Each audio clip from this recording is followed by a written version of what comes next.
Salut, c'est Aurélien, l'auteur du livre Je gagne ma vie avec mon blog. Dans cette vidéo, je vais vous donner 3 livres pour lancer votre startup. En fait, c'est des livres que moi j'ai lus il y a quelques années qui m'ont vraiment inspiré, qui m'ont donné envie de créer une startup. Et aujourd'hui, j'ai une application web qui génère à peu près 3000 € de chiffre d'affaires par mois, ce qui est vraiment tout petit. Mais aujourd'hui, je suis en train d'investir.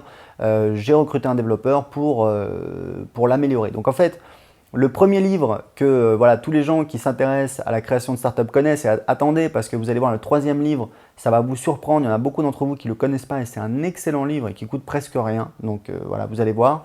Le premier livre donc, c'est le Lean Startup de Eric Ries. Donc Eric Ries, c'est qui? C'est un entrepreneur. Au début des années 2000, il voulait créer une start-up avec des copains et lui il s'occupait du développement. Et en fait, ils avaient une date butoir, il s'était dit voilà, à telle date on va livrer le produit coûte que coûte. Il a travaillé comme un dingue. Et plus la date approchait et plus il commençait à flipper, il se disait mais attends, je vais me faire allumer, on va sortir le produit, il va être buggé à mort, les gens vont dire ah oui c'est lui qui l'a développé, il est mauvais, c'est de sa faute, etc. Ils ont quand même livré le produit parce que voilà, ils s'étaient engagés, etc. Ils ont livré le produit et qu'est-ce qui s'est passé? Réponse, il ne s'est rien passé du tout puisque personne n'a téléchargé le produit n'intéressait personne. Donc voilà, bon, c'est bizarre, voilà, etc. Donc, ce qu'ils ont fait, ils ont dit, OK, on va choper une personne, on va lui montrer le produit et on va voir un petit peu ce qu'elle en pense. Donc, ils prennent une personne, la personne s'assoit, etc. Donc, ils font essayer le logiciel. En fait, à l'époque, c'était un réseau social où on pouvait avoir un avatar. Voilà, donc c'était un réseau, enfin c'était la possibilité de créer un avatar qui se connecte sur les logiciels de messagerie. À l'époque, il y avait Messenger, etc., qui permettait d'avoir donc un avatar. C'est-à-dire un avatar, c'est une espèce d'image, voilà, un personnage qu'on pouvait incarner, mais sur les réseaux qu'on existait avec ses contacts existants. Donc ils ont pris une première personne, ils lui ont fait essayer. La personne a dit ah c'est naze votre truc, ça sert à rien. Ils ont dit bon toi tu sers à rien, virez-moi ça, allez me chercher une autre personne. Ils ont fait venir une autre personne. Même réaction, et là ils ont commencé à dire mince, peut-être que voilà, on a merdé, notre truc était pas bon. Et en fait, ils ont testé comme ça avec plusieurs personnes en live, ils ont fait tester vraiment le logiciel par des personnes. Et il y a une personne qui leur a dit ouais, votre truc, enfin moi je ne l'utiliserai pas, mais si on avait la possibilité d'en fait d'avoir un nouveau réseau social où on est son avatar, mais pas avec ses contacts existants, mais pour être anonyme et rencontrer d'autres personnes, là ça serait cool. Ils ont dit ok, écoute, on va partir là-dessus, on va faire ça. Du coup, voilà, ils ont changé de stratégie. Ils sont partis là-dessus et voilà, ils ont commencé à avoir du succès puisque effectivement, voilà, ça intéressait des personnes. Il y avait des gens qui utilisaient le logiciel, et il y avait des gens qui devenaient, je pense que c'était un modèle freemium, c'est-à-dire qu'en fait, il y avait la possibilité de passer payant.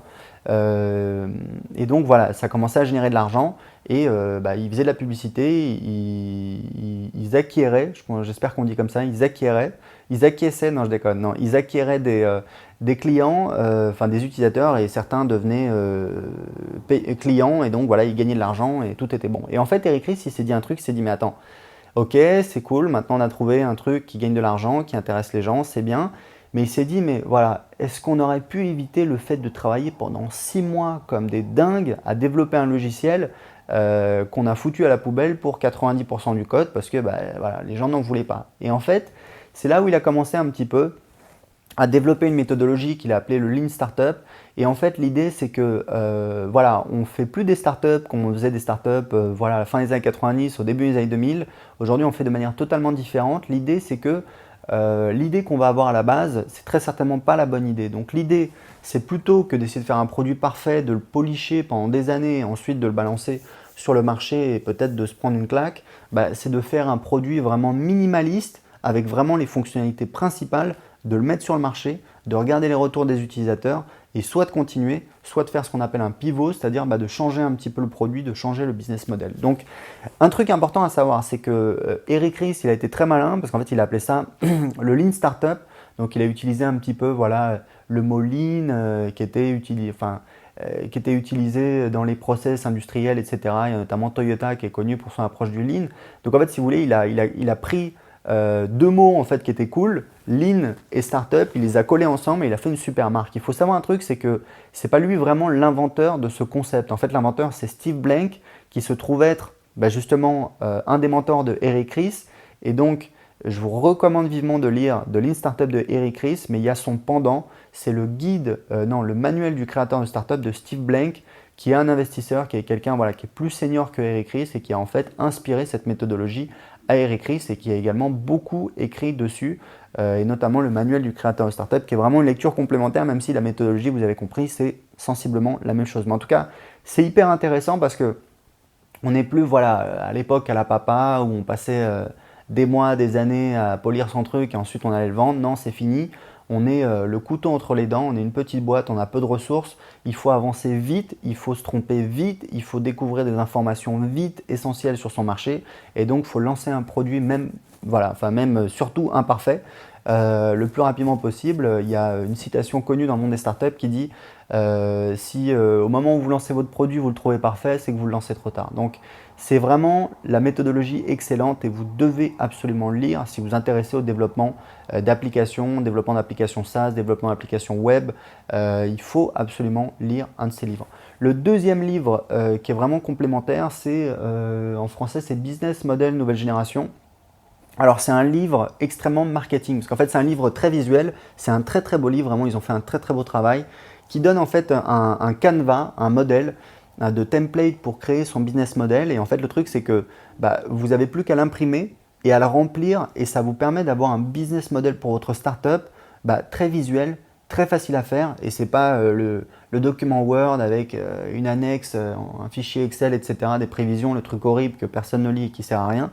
C'est vraiment un document fonctionnel de travail et qui s'inscrit dans cette logique de Lean Startup parce que l'idée c'est d'avoir des itérations, c'est-à-dire qu'on part d'un truc, on remplit, etc. Qu'est-ce que c'est le produit, qui sont les clients, comment on va les atteindre, etc., etc. Donc il y a tant de cases à remplir et ensuite on va pouvoir itérer, c'est-à-dire qu'on va pouvoir changer son business plan, le faire évoluer en imprimant de nouveau le template et en changeant un petit peu ce qu'il y a dans les cases. Donc c'est un super bouquin, c'est vraiment très marketing leur approche et ça cartonne. J'ai regardé sur Amazon, il est premier dans une catégorie, il a un nombre de commentaires absolument extraordinaire. En tout cas c'est un excellent livre, vraiment complémentaire par rapport à l'approche Lean Startup. Le troisième livre dont je voulais parler, et là je vais certainement en surprendre certains, parce qu'autant les deux premiers sont vraiment hyper connus dans la sphère startup, autant celui dont je vais parler est beaucoup plus anonyme, même si voilà, il y a certains initiés qui connaissent. En fait, c'est un livre qui s'appelle How to Build Websites That Sell. En fait, c'est un blogueur américain qui s'appelle Pete Lajak, un spécialiste de l'optimisation de conversion, qui a un blog qui s'appelle conversionxl.com, qui est conversionxl.com, qui est un super blog, une super ressource. Il a monté tout un business là-dessus depuis 2013-2014 où voilà, il a créé des produits d'information, un programme de coaching, je crois qu'il fait même un événement annuel, etc. Enfin oui, j'en suis même sûr. Donc voilà, il est très actif, il a monté tout un business basé autour de son blog, quand même, faut le dire. Donc voilà, donc c'est un super livre parce que c'est bien beau d'avoir une idée de business, c'est bien beau d'avoir compris l'approche Lean Startup, mais ce qui est vraiment important, enfin moi je fais du marketing sur internet, hein, c'est vraiment voilà, c'est le cœur de mon métier. Je vends même mon expertise, voilà, bon bref.